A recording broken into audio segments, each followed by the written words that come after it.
예, 안녕하세요. 제가 얼마 전에 지방에 강의를 갔다가 그 시민적 힘에 대해서 강의를 했더니 끝난 다음에 한 분이 와서 항의를 하시더라고요. 이렇게 신부님들은 그 거룩한 생활에 대해서 얘기를 해야지 무슨 힘에 대해서 얘기하냐고. 힘쓰는 거는 딴 사람들이 얘기를 해야 되는 거 아니냐 그러셨어요. 그래서 제가 그분한테 만약 자매님한테 사익감이 왔는데 딸내미가 자기 남자친구를 데려왔는데 두 놈을 데려왔어요. 근데 둘 중에 누굴 고르겠냐? 한 녀석은 오로지 주님만 믿고 살겠다 그러면서 거룩한 표정을 하는데 밥도 끼적끼적 먹고 그런 애하고, 다른 애는 성당은 안 다니는데 기운이 막 넘쳐가지고 어쩔 줄 몰라 하는 애하고, 두 놈 중에 누굴 고르겠냐? 그랬더니 기운이 넘치는 애를 고르겠대요. 하나님도 그렇다 그랬어요. 하나님도 당신이 사람들을 당신 사도로 쓰고 싶어 하는데 빌빌거리는 놈들을 쓰겠냐, 힘이 넘치는 놈을 쓰겠냐 그랬더니 얘기를 안 하시더라고요. 삐져가지고. 자, 신앙생활에서 저는 여기서 이제 제가 해드리는 강의는 신앙생활에 대한 게 아니라 심리치료에, 영성심리에 대한 거고 심리치료에 대한 것이거든요. 제가 특별히 힘에 대해서 그 말씀을 드리는 이유는 제 강의를 듣는 분들은 거의 힘이 없는 분들이 오세요. 그러니까 어렸을 때부터 피죽도 못 먹었는지 내적인 힘이 다 결핍된 분들이 주로 제 강의를 들어오세요. 그 참 신기하더라고요. 지방 강의를 가도 와서 앉아 있는 분들 보면은 반쯤은 이렇게 시신 같은 분들이 이렇게. 되게 얘기 들어보면은 어렸을 때 부모님한테 야단 맞고 사랑 못 받고, 그래서 이렇게 오랫동안 우울증에 시달렸던 분들이 되게 오세요. 그래서 저도 아예 그쪽에다가 포커스를 맞춰놨기 때문에 그분들을 어떻게 하면 살릴 것인가가 제 관심사예요. 그러니까 저는 기도 생활을 어떻게 할 것인가 그게 중요한 게 아니고, 이렇게 힘이 없어서 조그만 일이 닥쳐도 그냥 막 흔들리고 상처받는 이분들한테 어떻게 하면은 맷집이 생기게 만들어 줄 것인가가 제 주 관심사예요. 그러니까 강의를 하다 보면은 신앙과 별로 상관없는 얘기들을 하게 되는 것이거든요. 그래서 이제 저의 주 고객들은 이제 환자분들이 많으신데, 어쨌건 오늘도 내 마음의 힘을 키우기 위해서는 무엇을 해야 되는가? 가장 중요한 거는 자기 욕구를 충족하는 게 제일 중요하다라고 지난번에도 말씀드렸죠. 자, 욕구라는 거는 처음에 말씀드린 것처럼 욕구라는 거는 욕심이 아니고 욕망도 아니고, 이거는 그냥 나한테 필요한 거예요. 먹고 싶은 욕구, 이건 당연한 거죠. 맛있는 게 앞에 있는데 그걸 보고 식욕이 땡기지 않는다 그러면 그 사람 병난 거죠. 그러니까 배고플 때는 먹어야 되고 뭐가 갖고 싶을 때는 가져야 돼요. 그래야지만 사람은 힘이 생기는 존재거든요. 근데 가톨릭 교회에서는 반대로 가르쳤어요. 왜냐하면은 예전에 제가 강론 때 얘기했던 끌리니 수도원 같은 경우에는 워낙 가톨릭 교회가 부패하다 보니까 반대쪽 삶을 살았거든요. 이쪽이 배 터지게 먹으면은 이 양반들은 거의 굶다시피 하면서 살면서 영성생활이나 이런 거를 보여주려고 그랬단 말이죠. 근데 그거는 어떤 특정화된 삶이지 이게 모든 분들한테 다 해당되는 얘기는 아닌데 이게 전통처럼 되어버린 거예요. 그래서 천주교인들은 다른 사람들이 그래요. 천주교만 믿으면 가난해진다고.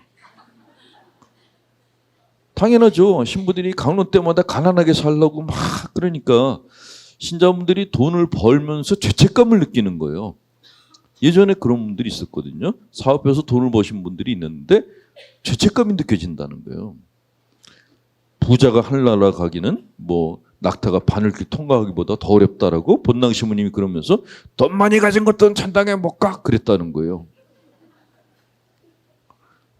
그놈부터 보내면 안 돼. 어쨌건 이렇게 옛날부터 가톨릭 교회는 인간의 욕구를 죄악시하는 그런 성향이 있었어요. 근데 그게 그렇지 않다라는 게 현대 영성심리가 이제 발전하면서 그렇지 않다라는 이제 이론을 내놓기 시작했고, 욕구라는 거는 채워져야 되는 거지 이걸 없애면 안 된다라는 그런 이제 주장을 하게 된 거죠. 자, 이런 욕구가 굉장히 다양하게 있는데 오늘 제가 여러분들께 말씀드린 욕구는 실존적 욕구라.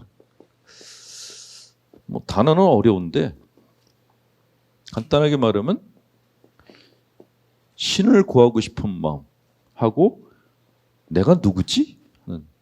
내가 누군지 알고 싶은 욕구와 나를 만드는 신을 알고 싶은 욕구, 이거를 실존적 욕구라고 합니다. 자, 여러분들은 조상이 누구예요?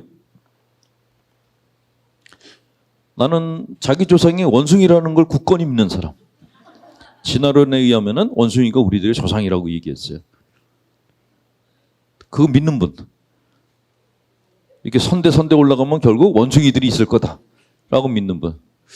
진화론이 과학적인 근거에서 만들어졌다고 하지만 그것도 확정된 건 아니거든요.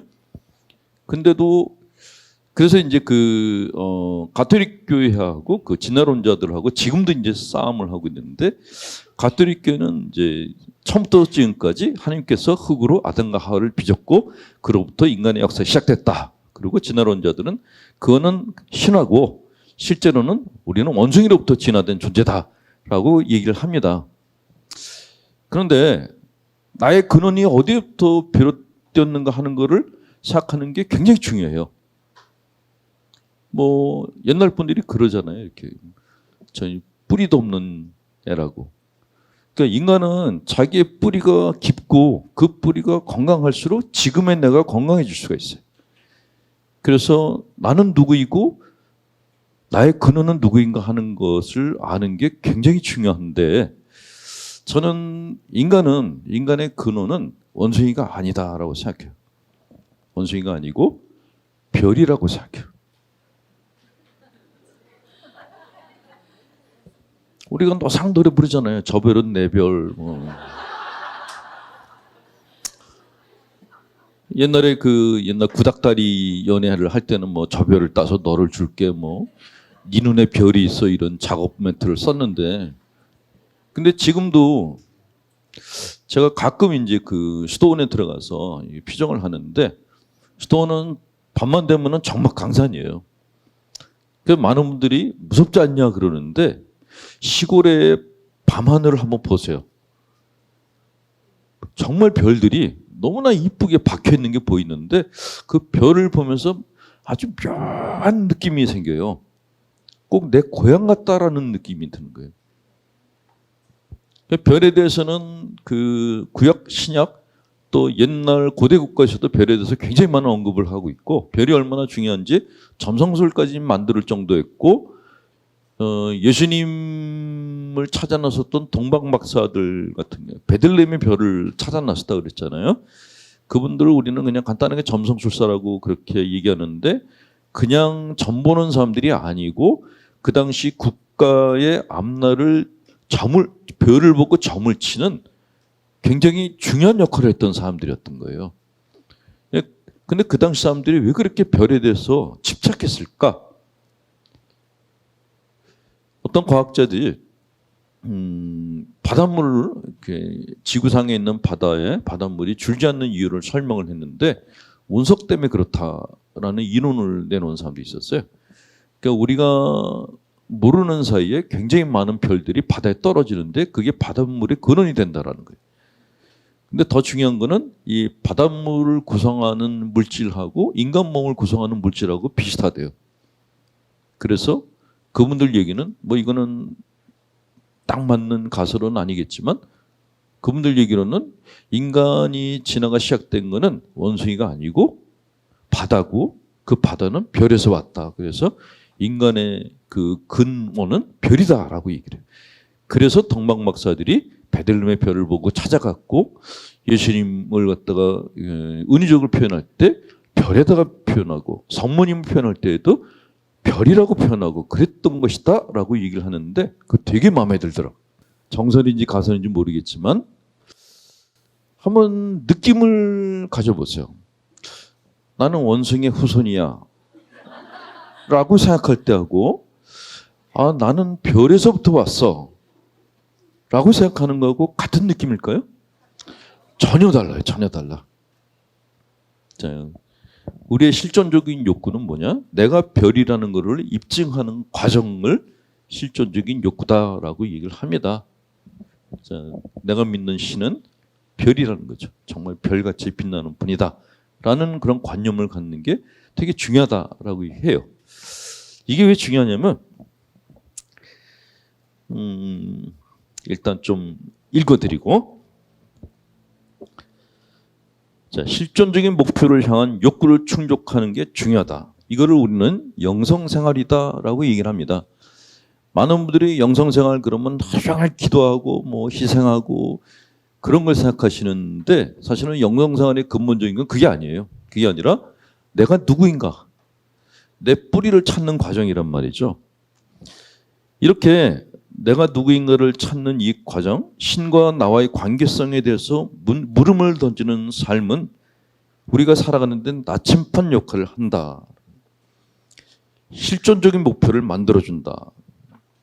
구체적이고 직접적인 현실의 목표도 포함할 수 있지만 인간으로서 살아가야 될 방향성과 의미성을 포함하는 목표를 제공해 주는 것이 실존적 욕구 충족이다. 그랬어요. 만약에 우리가 영성이라는 걸 추구하지 않고 내 존재성을 추구하지 않으면은 내 주위에서 일어나는 일들을 갖다가 따로따로 보게 돼요. 예를 들어서 이런 식으로 생각하는 거죠. 좋은 사람을 만나면은 운이 좋았어. 그래요. 근데 나하고 사이가 안 좋은 사람을 만나면 재수가 없었어. 라고. 인생을 간단하게 운 좋고 운 나쁘다는 식으로 이분법으로 본다라는 거예요. 그거는 사실 굉장히 시야가 좁은 거거든요. 심리치료사들이 가장 경계하는 게 뭐냐면 분열. 이분법으로 세상을 보는 걸 가장 경계를 합니다. 선과 악, 빛과 어둠, 좋은 사람, 나쁜 사람, 내 편, 네 편. 이게 제일 위험한 거예요. 이런 상태에 있을 때가 인간이 가장 유아적인 상태다라고 얘기해요. 애기들은 보통 이렇게 5세, 6세, 7세 되면은 이제 동네에서 놀이를 해요. 그럼 애들끼리 놀이하는 걸 보면은 다 일로 와, 나하고 놀자 이러지 않아요. 지가 좋아하는 애들만 데려가. 싫은 애들은 내쳐버려요. 근데 이게 습관을 갖다 고치지 않으면은 나이를 먹어서 똑같은 짓을 해요. 나하고 생각이 같은 사람, 쟤는 나하고 다른 사람. 이분법으로 세상을 보는데, 그렇게 세상을 이분법으로 보는 애들이 꼭 전쟁을 일으키는 거예요. 굉장히 위험하죠. 인종차별을 하고 민족차별을 하고 계층차별을 하는 애들이 되게 유아적인 인간관을 가진 애들이 있는데, 이런 분열적인 사고방식을 가진 사람들의 특징이 뭐냐면 신이 누구인가 이런 거에 관심이 없어요. 그냥 하부 욕구에만 관심 있는 사람들이 주로 그래요. 근데 인간은 성향상, 예전에 그 덕혜의 실천인가는 책에 그런 내용이 나왔었는데, 인간이 영적으로 성장을 한다는 것은 물을 거슬러 올라가는 거하고 똑같다 그랬어요.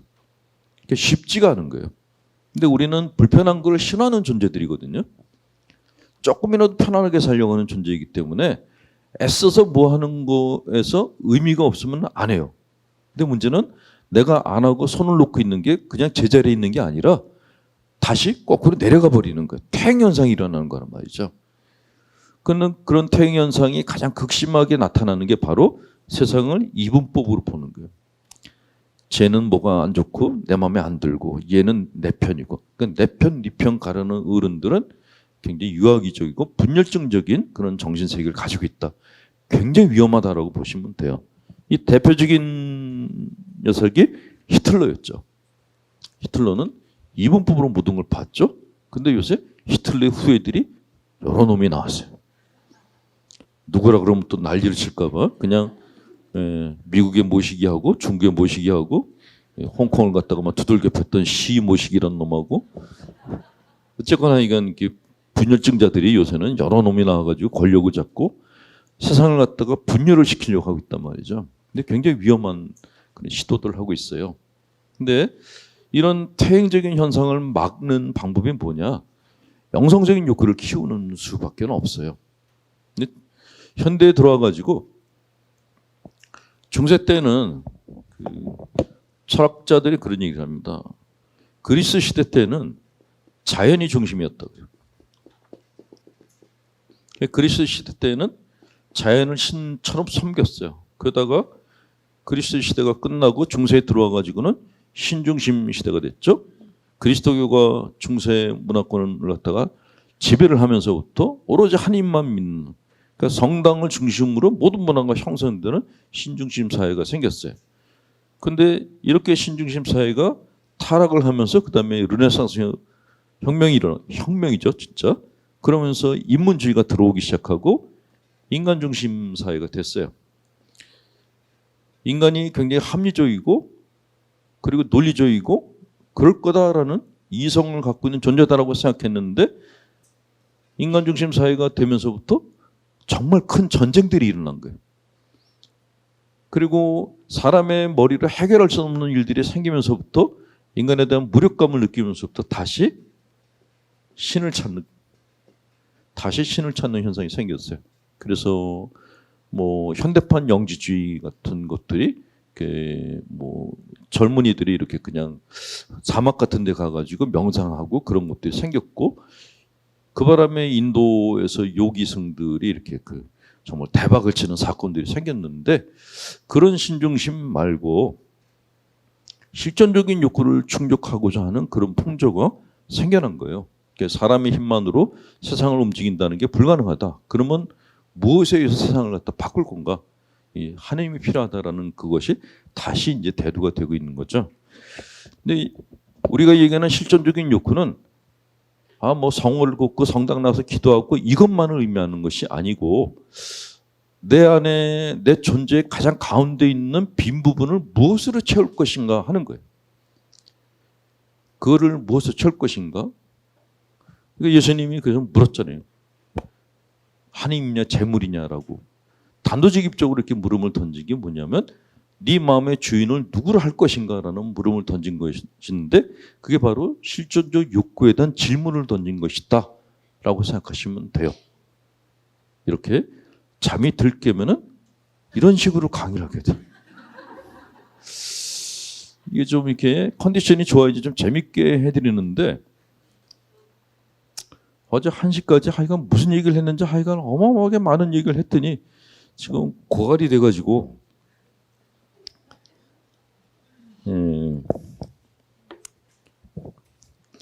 그래도 좋은 거는 대화가 되는 사람들하고 같이 있는 시간이 되게 행복하다라는 느낌. 제가 이 심리학 공부하면서 생긴 문제가 하나 있는데, 자기 마음에서 궁금한 사람들끼리 모이면은 대화가 주로 사람 마음에 대한 얘기를 해요. 얘기를 하는데 뭐 1시간이건 2시간이건 몸은 피곤한데 대화가 끝나고 나면은 뭔가 얻은 느낌이 있어요. 소득이 있거든요. 근데 어떤 모임 가면은 앉자마자 막 짜증이 나기 시작해요. 그래서 내가 왜 이렇게 짜증을 내지? 그러면 대화의 내용이 주로 남의 얘기를 하는 거예요. 자식 자랑 아니면 시부모 흉 아니면 남편 흉, 그러다가 다시 또 자식 자랑으로 또 돌아와요. 이 도돌이표 같은 이 대화 그 틈바구니에 앉아 있으면은 머리가 폭발할 것 같은 느낌이 드는 거예요. 시간 낭비하는 것 같고.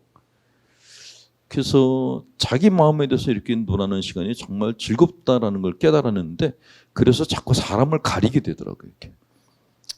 누군가가 와서 내가 내 마음에 대해서 새로운 걸 본 게 있어요. 그러면 대화를 하고 싶은데, 뭐 우리 애가 그러면 그때부터 이제 막 몸이 도망. 아이씨, 자기 집에 왜 나한테 와서 얘기를 하는 거야? 내가 네 남편이야, 뭐야? 그러면서 이제 도망가는 거죠. 그 부탁드리는데, 저는 청소년 전문가가 아니거든요. 애들 문제 갖고 오지 마세요. 아주 짜증나. 애를 키워본 적이 없는 사람한테 애 얘기를 자꾸 물으면 어쩌자는 거예요, 그냥.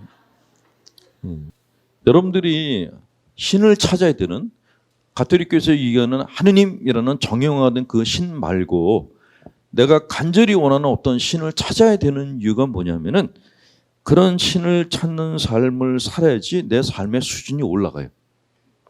자기도 모르게. 제가 천호동에 이제 숙소가 있는데 그 근처에 이제 식당들이 저렴한 식당이 많아요. 가끔 이제 혼자 밥 먹으러 식당에 들어가면은 이렇게 아저씨들끼리 이렇게 대낮에 술이 취해가지고 이제 대화하는 걸 들어요. 얼마나 욕을 많이 하는지. 그리고 같이 일하는 사람에 대해서 모여 앉아가지고 흉을 보고 있는 거예요. 막. 근데 흉도 그냥 보는 게 아니라 그 새끼가 막 얘기를 하는데 옆에서 밥 먹는데 밥을 먹기가 싫다는 느낌이 드는 거예요. 근데 어떤 팀은 이렇게 모여서 얘기를 하는데 얘기 내용이 굉장히 들을 만해. 그러면 자꾸 몸이 글로 가는 거예요. 같이 듣고 싶어가지고. 근데 그런 대화를 하는 분들이 되게 영성에 대한 얘기를 하는 분들이에요. 그런 분들이 대화하는 거는 다른 사람들로 하여금 가까이 오도록끔 끌어내는 그런 인력 같은 게 있어요. 그래서 여러분들이 기도 생활이 잘 안 된다, 잘 된다, 안 된다, 이거는 중요하지 않고 내가 하나님을 갖다 찾는 마음을 갖고 있냐, 없냐, 이게 중요하다라는 거죠. 나는 지금까지 하나님을 만난 적이 한 번도 없어. 이건 중요하지 않아요. 그건 중요하지 않아요. 하나님을 만났다고 하는 사람들 중에 사기꾼들이 얼마나 많은지 몰라요. 차라리 안 만나는 게 나아요. 하나님을 한 번도 못 봤는데도 내가 하나님에 대한 하나님을 찾기 위한 그런 갈구를 갖고 있다는 것만으로도 그분의 그 정서적 수준은 굉장히 레벨이 상당히 높은 수준인 겁니다. 그래서 영성적인 욕구를 갖다 충족하려고 노력하는 것이 여러분들의 삶의 질을 갖다 높여준다는 것. 이거는 확실해요. 예. 두 번째는 내가 신을 찾을 때 내 삶에 안정감이 제공된다는 말씀을 드립니다. 정신과 의사인 스카펙 박사가 이런 얘기를 했어요. 우리 삶에서는 재난이 반복적으로 스쳐가고 지나가고 있으며 실제 일어나는 사고보다 일어날 뻔한 사고의 숫자가 더 많다. 어떤 보이지 않는 힘이 최악의 환경에 처한 대다수 사람들을 지켜준다라고 그랬습니다. 여러분들은 살아오시면서 죽을 뻔한 적이 몇 번이나 있으셨어요? 꽤 많았죠. 저도 그랬거든요. 저도 물에 빠져 죽을 뻔한 적 있고 교통사고 나서 죽을 뻔한 적도 있고 어떤 때는 다른 사람을 칠 뻔한 적도 있고. 근데 그때마다 그러니까 스쳐 지나가는 듯이 위험을 피할 때마다 아 이건 누가 있구나 하는 그런 느낌을 받은 거예요. 제가 다른 강의 때 했던 내용인데 본당 신부 첫 본당 나와가지고 그때는 이제 저도 젊었으니까 본당 청년들하고 같이 이제 많이 놀러 다녔어요. 근데 강원도에서 놀러 다녀도 그래도 같이 모여가지고 미사도 하고 미사를 했거든요. 놀다가 밤에 이제 서울 쪽으로 들어오는데 너무 어두웠어요. 근데 앞에 차가 두 대가 가는데 너무 느리게 가는 거예요. 근데 그때 제가 나이가 30대 중반이었거든요. 피 끓는 30대였어요. 차를 타기만 하면 보통 170에서 180을 달렸거든요. 그러니까 차가 부서지라 이거 달렸어요. 근데 앞에 느려 터지게 차 두 대가 가는 거예요. 그래서 이걸 어떡할까? 그러다가 이렇게 보니까 차가 저 밑에서 한 대가 올라오는 게 보였어요. 그래서 아 이거는 앞질러 가야겠다. 그래서 중앙선으로 딱 들어왔어요. 근데 뭔가 중앙선에 들어왔는데 등골이 서늘한 느낌이 들었어요. 그래서 이게 뭐지? 저 밑에서 올라오는 차가 헤드라이트가 영안실 불빛같이 보였어요. 굉장히 이렇게 불길한 느낌이 들어서 다시 차를 이렇게 제자리로 세워놨어요. 세워놓고 바로 뭐가 휙 지나가는 거예요. 보니까 시골 경운기가 불을 안 켜고 경운기에 사람이 여러 명이 타고 있는 게 휙 지나. 저한테 안 보였던 거예요. 그 지나고 난 다음에 저도 모르게 아이고 하느님 소리가 들려요. 만약에 그런 어떤 느낌이 없었으면은 저는 지금 여기 있지 않고 아마 구치소에서 지금도 이렇게 참의 눈물 흘리면서 괜히 내가 이렇게 중앙선을 넘었어 그러고면서 중앙선 노래를 부르고 있을 텐데, 그런 삶의 위기 순간마다 내 힘이 아닌 어떤 힘이 나를 지켜줬다는 그런 체험을 해요. 그런 체험을 할 때마다 이게 나를 지켜주는 신이 있구나라는 생각이 들고, 그분이 누구지 하는 알고 싶은 욕구가 올라와요. 그게 영성적인 욕구라는 거죠. 그러니까 나를 지켜주는 하나님을 찾는 욕구를 갖고 있는 한 그분이 나를 지켜준다라는 것이, 그게 믿음이다라고 생각하시면 된다는 말씀을 드립니다. 심리적인 고통을 겪는 사람들에게는 이런 실존적 목표를 가지는 것이 중요하다. 왜냐하면 지금 이 사람이 겪는 심리적 고통이 무작위로 일어나는 것처럼 보이거나 그 자체는 전혀 의미가 없어 보일지 모르지만, 실존 목표라는 큰 틀 안에서 보면 의미가 있을 수 있기 때문이다. 이것은 마치 예수님의 십자가 사건에서 볼 수 있듯이 한 인간이 십자가 위에서 죽었다는 것만으로는 아무 의미가 없을지 모르지만, 하나님의 원대한 계획 안에서 부활 사건과 연결되었을 때는 의미가 분명해지는 것과 같다. 자, 예를 들어서 이태석 신부님의 예를 들어볼까요? 이태석 신부님은 의대를 나왔어요. 잘생겼어요. 근데 돈벌이도 안 되는 아프리카에 가서 일하다가 암으로 죽었어요. 일반적인 관점에서 본다면은 이분의 삶이 행복한 건가요? 불행한 건가요? 만약에 여러분 따님이 그런 남편하고 같이 아프리카 간다 그러면 어떻게 하시겠어요? 이혼하라 그러시겠어요? 가서 너도 같이 뒤지라 그러겠어요?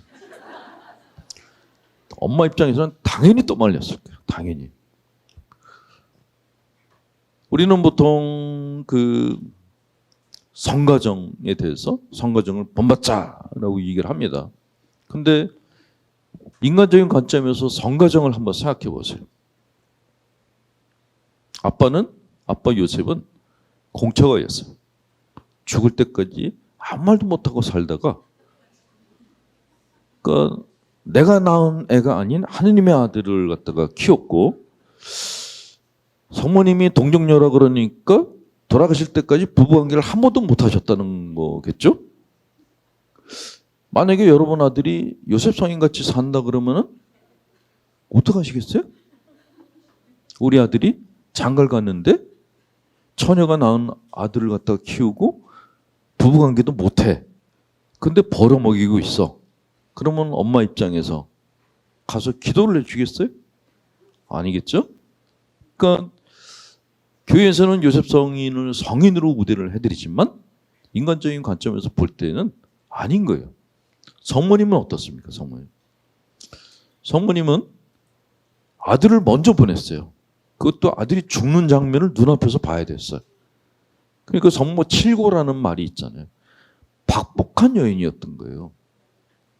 예수님은 어떻습니까? 하나님의 아들이죠?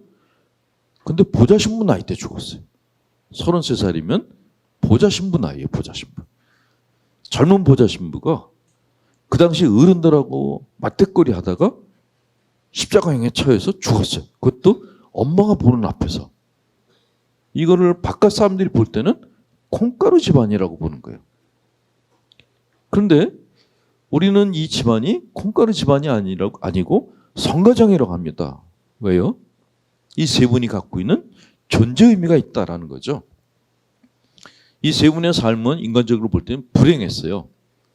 근데 이분들은 자신들의 삶은 불행했지만은 자신들의 불행을 우리한테 행복으로 돌려준 분들이에요. 예수님은 우리에게 끊임없이 우리 기도를 들어주는 분으로 존재하고 계시고, 성모님도 전 세계에 발현하셔가지고 아픈 사람들을 갖다 도와주고 계시잖아요. 요셉 성인도 존재감이 없어 보이지만은 요셉 성인을 수호성인으로 모시는 수돈들이 있어요. 거기 수녀님들이 그런 얘기를 해요. 쌀이 떨어질 때쯤 되면은 요셉 성인의 그 목에다가 빈 쌀주머니를 이렇게 걸어놓는데요. 그러면 쌀이 떨어질 때쯤 누군가가 쌀 한 가마니를 들고 온대요. 그 수녀님들은 그렇게 먹고 산다? 그런 얘기를 들은 적이 있어요. 그래서 저도 제 방에 있는 요셉성인 그 여기다가 100원짜리 동전을 이렇게 매달아 놨는데 돈하고는 상관이 없는지 한 푼도 안 들어오더라고요. 어쨌건 우리는 이런 그분들의 박복하고 불행하게 살았던 그분들을 우리들의 수호자처럼 여기면서 살아요. 그분들의 삶은 죽어서 그 의미가 드러나기 시작했다는 거죠. 이태석 신부도 마찬가지죠. 좋은 머리 가지고 결혼해서 행복했을 사람이 수도회를 굳이 들어가가지고 그것도 모자라서 아프리카까지 가가지고 돈도 안 되는 일을 하다가 암으로 죽었어요. 그러니 부모, 형제, 친척들이 볼 때는 얼마나 억장이 무너지는 일이겠어요. 그런데 그런 친족이 아닌 다른 사람들이 볼 때는 이태석 신부가 살았던 그 불행한 삶이 우리가 볼 때는 엄청난 의미를 가진 걸로 보이는 거예요. 아, 인간이 저렇게 살 수도 있구나. 누구나 다 내 것만 챙기는 삶이 그게 전부라고 생각하고 살았는데 저렇게 남한테 내주고 죽고 난 다음에 그렇게 많은 사람들을 울게 해주는 이런 사람도 있구나라는 것을 보여준 거예요. 근데 그 이태석 신부가 그냥 단순히 수단에 있는 사람들만 좋아서 그 사람들 치료해줘가지고 그런 삶을 살 수 있었을까? 절대로 안 그렇다. 하나님을 찾는 마음, 영성적인 욕구를 갈구하는 마음, 이게 없었으면은 그런 인간적인 의지는 오래 못 가요. 금방 수그러들어요. 네. 그러니까 하나님을 찾는 그 마음이 내 안에 있는 선성을 계속 키워주고 유지시켜주는 힘의 원동력이 된다라는 거죠. 그래서 우리가 기도를 하는 거는 그냥 기도를 하는 게 아니라 내 정신적인 에너지, 영성적인 에너지를 채우기 위해서 기도 시간을 갖는 거다라고 생각하시면 됩니다. 여전히 어렵게 하고 있어요. 여전히. 하면서도 이게 아닌데 하면서도 계속 이렇게 방향 전환이 안 되고 있어요.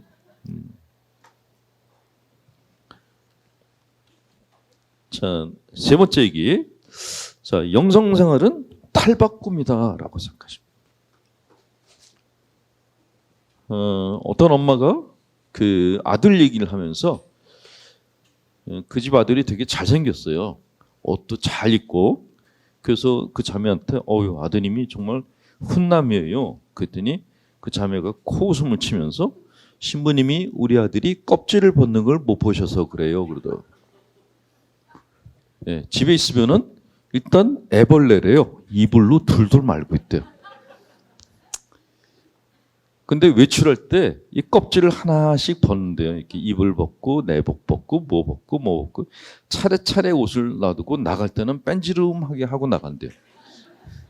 뒤에 남는 거는 이렇게 남는다 그러면서 우리 아들이 껍질 벗는 걸 못 보셔서 그래요. 그때 그 옆에 있던 다른 자매님이 그래요. 딸들은 더 해요 그러더라고요. 아들들이 벗어놓는 것보다 딸들이 벗은 건 2배예요 그러더라고요. 그래서 딸들이 벗는 건 뭘 벗는지 잘 모르겠는데 어쨌건 이렇게 남들한테 이렇게 이쁜 모습을 보이기 위해서는 내가 벗어야 되는 게 많은데 이게 심리적으로도 똑같아요. 심리적으로 내가 갖고 있는 컴플렉스나 어떤 왜곡된 그런 부분들을 갖다가 그냥 갖고 있으면은 이건 세수 안 하고 사람 만나는 거하고 똑같은 현상이 생겨요. 자기 마음도 마찬가지로 탈바꿈을 해야 됩니다. 끊임없이 탈바꿈해야 돼요. 나비가 애벌레에서 이렇게 나비로 그 성숙한 나비로 크기 위해서는 껍질을 벗어야 된다 그러는데 이거는 모든 수행자들이 영적인 생활을 추구하는 사람들은 다 똑같이 느껴요. 정신적인 껍질을 벗어야 돼요. 근데 이 껍질이 하나가 아니고 정말 층이 되게 많아요. 되게 많아요. 특히 어렸을 때부터 성장하면서 복잡 미묘하고 이렇게 결핍 욕구가 많은 상태에서 성장한 분들은 껍질이 더 많아요. 어쩔 수 없이. 왜냐하면 내가 날 보호해야 되었거든. 껍질을 많이 만들 수밖에 없었어요. 근데 그 껍질 속에서 있다 보면은 자아가 허약해져요. 내 자아는 밖으로 드러나서 활동을 해야지 그때부터 건강해지거든요.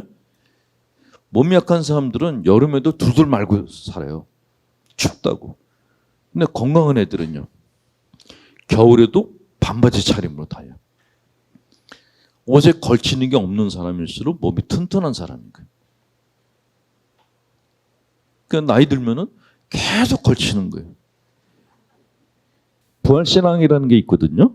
부활은 우리는 보통 부활은 몸이 다시 살아나는 것만을 생각하는데 부활은 그것만을 의미하는 건 아니죠. 몸만 다시 살아난다 그러면 부활은 의미가 없습니다.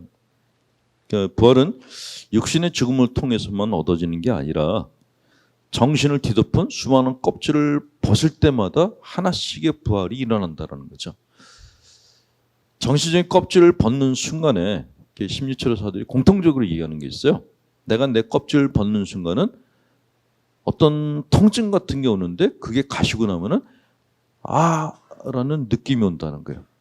이거였구나. 그게 껍질을 하나 벗었을 때 오는 어떤 희열? 그런 게 있어요. 고행이나 수행을 하는 사람들이 남들이 볼 때 정말 이해가 되지 않는 그런 고행살이 수행살을 하는 이유는 그것 때문에 하는 거예요. 희열 때문에. 우리는 그냥 껍질 속에서 살고 있거든요. 껍질 안에서 살면서 껍질 안에서 누릴 수 있는 기쁨만을 누리려고 그래요. 소확행? 솟아지는 확실한 행복?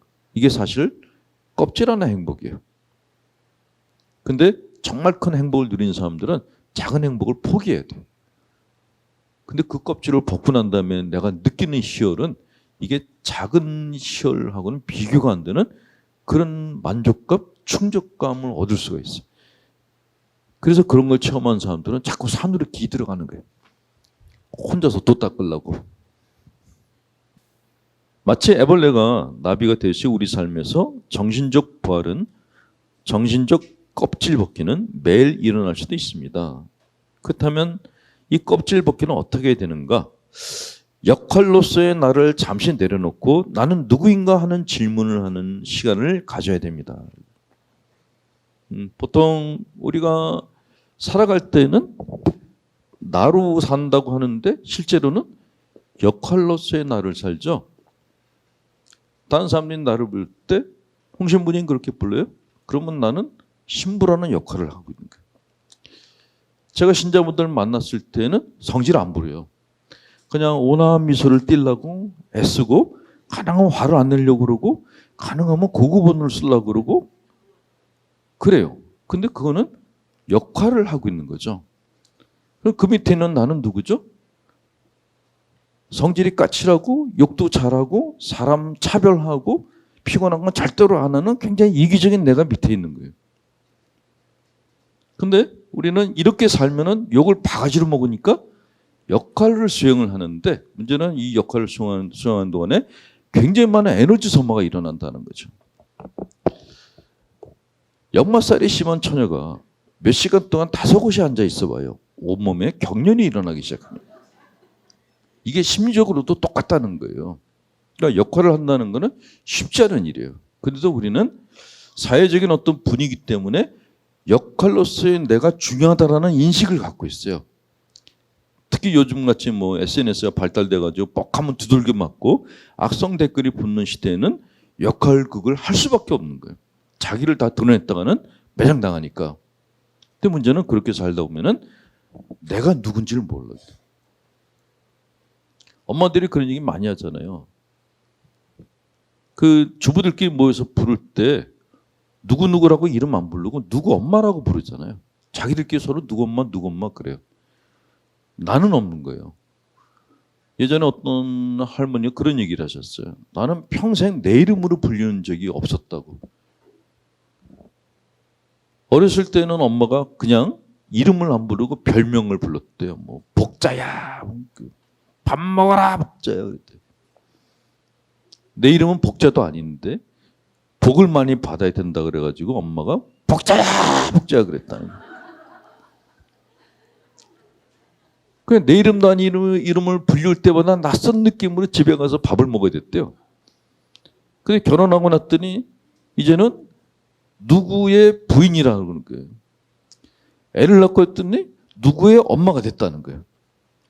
그러니까 평생 내 이름을 불리운 적이 없어서 누가 자기 이름을 부르면은 자기를 부르는 건지 누굴 부르는 건지 낯설다라는 거예요. 여러분들은 어떠세요? 자기가 자기 이름을 불렀을 때 느낌이 친숙하세요? 괜찮으세요?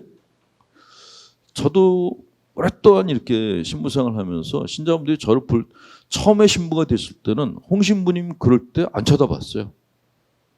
나라는 생각이 안 들었어요. 근데 어느 날인가부터 이제 제 친구들이 저를 만나면 이제 제 이름을 부르거든요. 그러면 그게 낯설은 거예요. 그게 난가? 역할에 젖어 있었다는 거죠. 근데 이렇게 역할에 젖어 사는 게 역할에 충실히 맞춰 사는 사람들이 법 없이도 살만한 사람이란 칭찬을 듣는데 문제는 껍질밖에 안 남아요. 내가 없어요. 역할이란 껍질만 남고. 그래서 심리치료에서는 역할을 내려놓고 나를 찾으라고 얘기를 하는데 이 나는 그냥 찾는 게 아니라 하나님과의 관계성 안에서 찾을 때 풍요로운 나를 발견할 수 있다는 것이죠. 내가 그냥 나만을 찾을 때는요. 이상하게 우리는 내가 나 자신을 볼 때 항상 삐딱하게 봐요. 여기 계신 자매님들 거울을 보시면서 거울 속에 비친 자기 자신이 귀여워 보이는 분 어떠세요? 거울 보면서 짜증내는 분들이 거의 다예요. 아이씨, 조금만 고치면, 돈 좀 들이면, 이런 생각들을 해요. 그게 내가 나에 대해서 낯설음을 느끼면서 적개심도 같이 느끼는 거거든요. 근데 그게 그런 느낌이 나를 위축되게 만든다라는 거죠. 그러니까 그런 느낌을 받는 거는 지금 내가 보고 있는 얘는 이 별의 후손이 아니라 원숭이의 후손이야 라는 전제가 깔려 있는 거예요.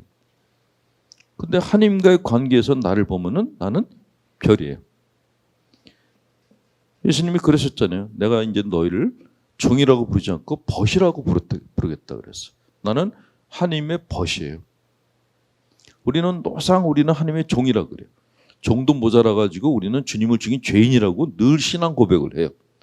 그 생활을 너무 오랫동안 해가지고 그냥 죄인의식이 젖어 있어요. 그런 분들한테 제가 여러분들은 주님이 사랑하시는 별입니다 라고 얘기를 해도 씨도 안 먹히는 거예요. 이게 하도 이렇게 먼저 들어온 생각들이 깊어가지고.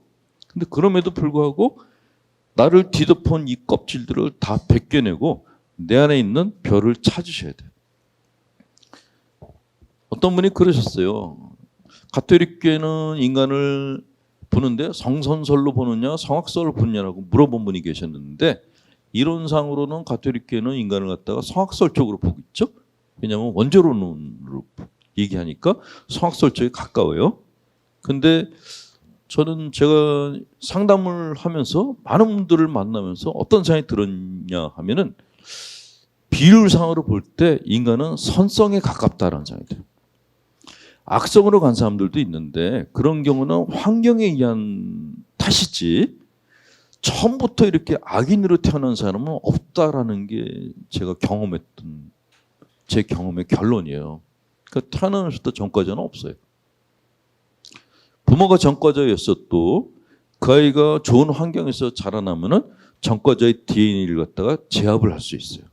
선성을 더 키우고. 그러니까 인간은 양육될 수 있는 존재예요. 선한 존재로 최상의 존재로 양육될 수 있는 게 사람이에요. 인간은 다른 사람의 물건을 훔치고 남을 갖다가 죽이는 그런 연쇄살인범의 DNA를 가지고 있다라고 부정적으로 보는 분들도 있지만 다른 사람을 위해서 자기 목숨을 내놓는 그런 선성도 가지고 있는 게 사람이에요. 그리고 그 성향이 더 강해요. 환경만 맞으면. 그런 의미에서 이런 영성적인 욕구라는 것은 내 안에 있는 선성을 충분히 개발해내는 그런 작업이다. 그러니까 이게 스님들만 하고 신부들만 하고 수도자들만 하는 일이 아니고 누구나 다 하셔야 될 일이고 이걸 하시게 되면은 나를 사랑하는 사람들이 생기기 시작해요. 공부 잘하는 사람은 똑똑하네? 근데 오래 기억이 안 남아요. 근데 착한 행동을 하는 사람은 오랫동안 기억이 남아요. 저는 여행을 정말 많이 했거든요. 근데 여행 다니면서 여러 나라 사람들을 만났는데 그중에서 제일 기억에 남는 사람들은 착한 사람들만 기억에 남아요. 막 몇 개국 하면서 막 잘난 체하는 놈들은 얼굴도 생각이 안 나.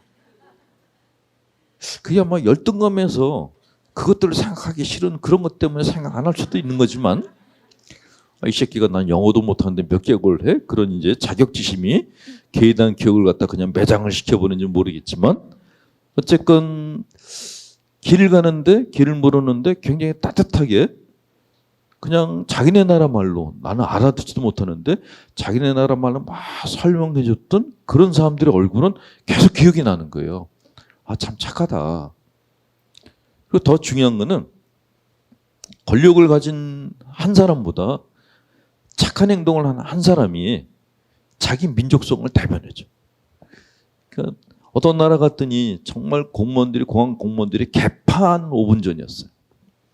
근데 거기를 여행을 다니는데 한 사람이 자기가 그 나라가 좀 어려운 나라였는데 그 사람들끼리 점심 때 이렇게 그 빵 같은 걸 놓고 점심을 먹고 있었어요.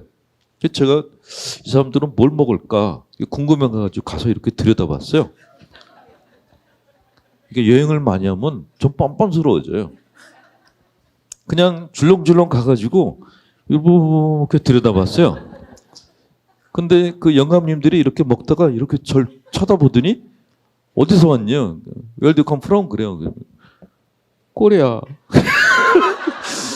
그랬더니 그 다음에 자기네 나라 말로 하는데 알아듣겠더라고. 이거 먹고 싶니? 라고 묻는 것 같아요. 그래서 그냥 고개를 끄덕거렸더니 자리를 싹 비켜주는 거예요. 앉으라고. 같이 밥 먹자고.